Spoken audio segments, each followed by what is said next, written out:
Level up की episode 7 के साथ हाजिर हूँ। अभी तक जिसने मेरे चैनल को सब्सक्राइब नहीं किया, चैनल को सब्सक्राइब कर दे, वीडियो को लाइक और शेयर कर दे, शुक्रिया।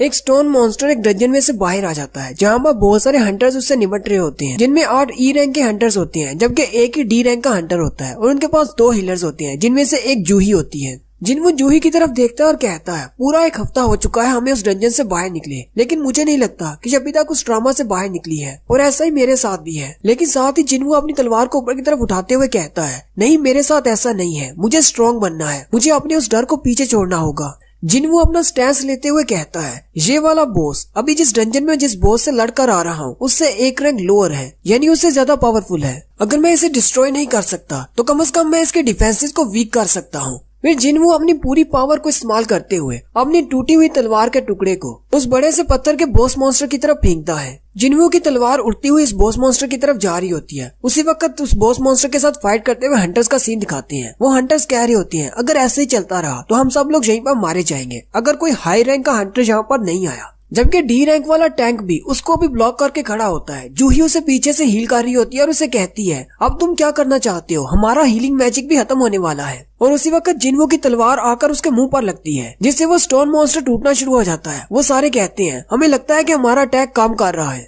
बस हमें थोड़ा सा और जोर लगाना है और ये मॉन्स्टर बिल्कुल खत्म हो जाएगा। और देखते ही देखते वो पत्थर का मॉन्स्टर नीचे गिर जाता है और टुकड़े टुकड़े हो जाता है। वो सारे हंटर हुश हो जाते हैं और कहते हैं, हमने इसको हरा दिया। डी रैंक वाला हंटर कहता है, थोड़ी देर पहले तो इस पर हमारा कोई भी अटैक काम नहीं कर रहा था, अभी अचानक इस पर हमारा अटैक काम कैसे कर गए? नहीं, ऐसी बात नहीं है, हमारे अटैक से इसको कुछ भी फर्क नहीं पड़ा। मुझे लगता है अभी इस पर किसी और ने अटैक किया है, जिसकी वजह से ये मॉन्स्टर गिर गया है। उसी वक्त उस मॉन्स्टर के टुकड़ों में उसे उस तलवार का टुकड़ा मिलता है जो कि जिनवू ने उसकी तरफ फेंकी थी। टैंक कहता है, आखिर ये कैसे हो सकता है, एक ऐसा स्टोन मॉन्स्टर जिसे 10 हंटर्स मिलकर भी नहीं हरा सके, अचानक एक छोटी सी तलवार ने उसको हरा दिया, वो भी सिर्फ एक ही हिट में। आखिर इस तलवार को यहाँ पर किसने फेंका होगा? वो क्राउड की तरफ देखता है और सोल्जर से पूछता है, क्या तुमने देखा इस तलवार के टुकड़े को यहाँ पर किसने फेंका? वो सोल्जर टैंक से कहता है, अभी मेरे साथ एक हंटर था, ये टूटी हुई तलवार उसके पास थी, लेकिन जिनवू वहाँ से जा चुका होता है। सोल्जर टैंक से कहता है, अभी थोड़ी देर पहले यहाँ पर एक हंटर था, लेकिन अब वो यहाँ पर नहीं है। टैंक सोचता है, इसकी पावर तो बहुत ज्यादा है, क्या वो एक हाई रैंक का हंटर था जो छुपकर हमें देख रहा था? जबकि जिनवू ये सोच रहा होता है, मैंने तो ये सोचा ही नहीं था कि मेरी सिर्फ एक ही हिट से एक बॉस मॉन्स्टर गिर जाएगा, कहीं ऐसा तो नहीं वो बहुत ज्यादा कमजोर था।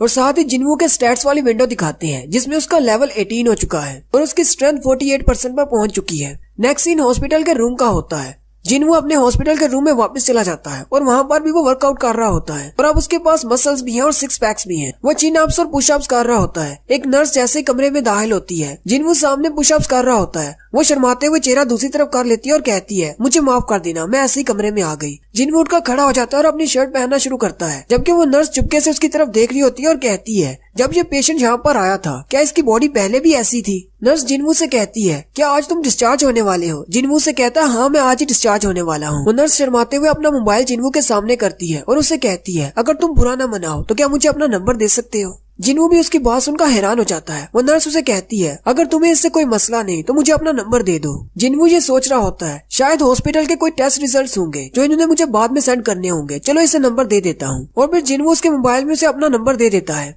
नेक्स्ट सीन जिनवू के घर का होता है, जहाँ पर उसकी बहन कॉलेज जाने के लिए तैयार हो रही होती है। वो जैसे बाहर जाने लगती है, जिनवू भी अपने कमरे से सोता हुआ उठकर बाहर आ जाता है और जिना से कहता है, क्या तुम स्कूल जा रही हो? जिना उसे कहती है, हाँ, मैं स्कूल जा रही हूँ, तो तुम भी उठ गए? जिनवू से कहता है, हाँ, मैं तो सुबह से ही उठा हुआ हूँ, थोड़ी देर एक्सरसाइज कर रहा था। रास्ते में जाते हुए आती हुई कारों का ध्यान रखना, किसी गाड़ी के नीचे मत आ जाना। जिना भी उसकी बॉडी देखकर हैरान हो जाती है और कहती है, क्या तुम एक्सरसाइज कर रही हो? जिनवू से कहता है, हाँ, मैं थोड़ी बहुत एक्सरसाइज कर रहा हूँ। जिना उसके सामने खड़ी हो जाती है और उसे कहती है, तुम्हारा तो साइज भी पहले से काफी ज्यादा बढ़ गया है, मुझे नहीं पता था कि लड़कों का कद 20 साल की उम्र के बाद भी बढ़ता है। जिनवू उसे कहता है, तुम ये किस तरह की अजीब सी बातें कर रही हो, अब बस करो, अब चुपचाप स्कूल जाओ और साथ में अम्ब्रेला लेती जाना। जिना उसे कहती है, लेकिन आज तो बारिश नहीं होने वाली और वैसे भी ये अम्ब्रेला बहुत ज्यादा भारी है। जिनवू उसके बैग में रखते हुए उसे कहता है, ये एक फोल्डिंग अम्ब्रेला है, इतना भी भारी नहीं, इसे अपने साथ ही रखो। वो अम्ब्रेला को उसके बैग में रख देता है और उसे बाय बोलते हुए स्कूल भेज देता है। फिर वो अपनी डेली क्वेस्ट की विंडो की तरफ देखता है तो उसकी डेली की क्वेस्ट में सिर्फ 10 किलोमीटर की दौड़ रह जाती है। जिनवू कहता है, इस रनिंग को मैं थोड़ी देर बाद पूरा कर लूंगा।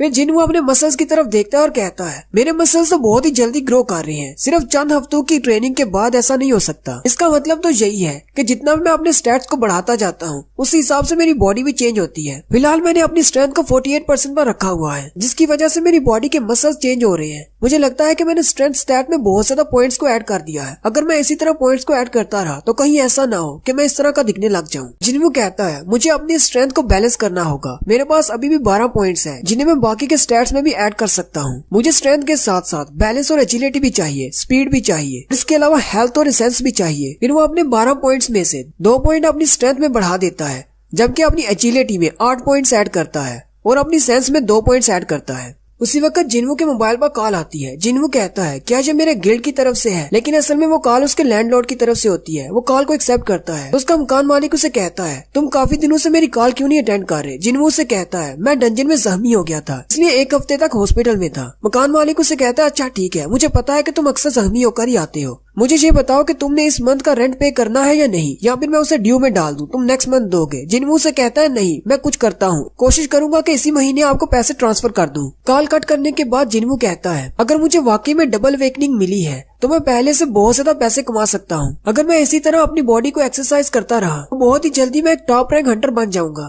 क्योंकि हंटर्स मॉन्स्टर्स को मारते हैं और पैसा कमाते हैं। जितना आपका रैंक हाई होगा उतना ज्यादा आपके पास एक्सपीरियंस और पावर होगा और आप उतनी ही ज्यादा पावरफुल मॉन्स्टर्स को मार सकेंगे और उनके अंदर से उतनी ही ज्यादा पावरफुल मैजिकल कोर निकलेगी जो नॉर्मल से ज्यादा महंगी बिकती है और इससे आप ज्यादा पैसे कमा सकते हैं। लेकिन एक हाई रैंक के मॉन्स्टर को हराने के लिए हमें एक हाई रैंक की डंजन में दाखिल होना होगा। इसीलिए लो रैंक की डंजन जैसे कि ई रैंक और डी रैंक की डंजन होती है, वहाँ पर कंपटीशन बहुत ज्यादा होता है, क्योंकि टॉप रैंक के हंटर्स बहुत ज्यादा कम है, लेकिन ई रैंक और डी रैंक के हंटर्स बहुत ज्यादा हैं। और हम जैसे ई रैंक के हंटर्स को तो कोई भी गिल्ड अपने गिल्ड में नहीं लेता, और अगर कोई अपने गिल्ड में ले भी लेता है तो उनके पास जॉब नहीं होती हमारे लाइक। लेकिन अब जबकि मुझे डबल वेकनिंग मिल गई है तो क्या दुनिया को मुझे बताना चाहिए कि मैं भी एक ई रैंक का हंटर नहीं हूँ, बल्कि मैं एक स्ट्रॉन्ग हंटर हूँ। लेकिन अगर मैंने ऐसा किया और मैं दूसरी हाई रैंक की डंजन्स में जाना शुरू कर देता हूँ तो बाकी सारे लोगों को पता चल जाएगा कि मेरे पास डबल वेकनिंग है, और लोगों को तो इस तरह की बातें करने की आदत है, वो इस बात का बतंगड़ बना देंगे। हालांकि मैं ऐसा करने से अच्छे पैसे कमा सकता हूँ और बहुत ही जल्दी फेमस भी हो सकता हूँ, लेकिन कुछ बुरी नजरें मेरे पर हमेशा लगी रहेंगी। लोग मेरे बारे में कहेंगे कि एक ऐसा हंटर है जिसे एक्सपीरियंस मिलता है और उसके पास कुछ गेम वाला सिस्टम है जिससे वो मॉन्स्टर्स को मारकर लेवल अप हो सकता है। मैं ऐसा भी नहीं होने दे सकता। मुझे अपनी डबल वेकनिंग को छुपा कर रखना होगा। जिन्हू अपना मोबाइल निकालता है और कहता है मुझे पहले थोड़े से पैसे कमाने होंगे, क्यों ना मैं पहले जाकर किसी अटैक फोर्स को ज्वाइन कर लूं। वो ऑनलाइन अप्लाई करता है और एक अटैक फोर्स में सिलेक्ट हो जाता है। अगले दिन वो एक कंस्ट्रक्शन साइट पर चला जाता है। एक अटैक फोर्स में टोटल 10 हंटर्स होते हैं, जिनमें से 5 का डी रैंक होना लाजमी है। जिन्हू जैसे वहाँ पर पहुँचता है, उस अटैक टीम का लीडर जिसका नाम डॉन सुक होता है वो उसे वेलकम कहता है। जिन्हू उसे अपना नाम और अपना रैंक बताता है कि मैं एक ई रैंक का हंटर हूँ।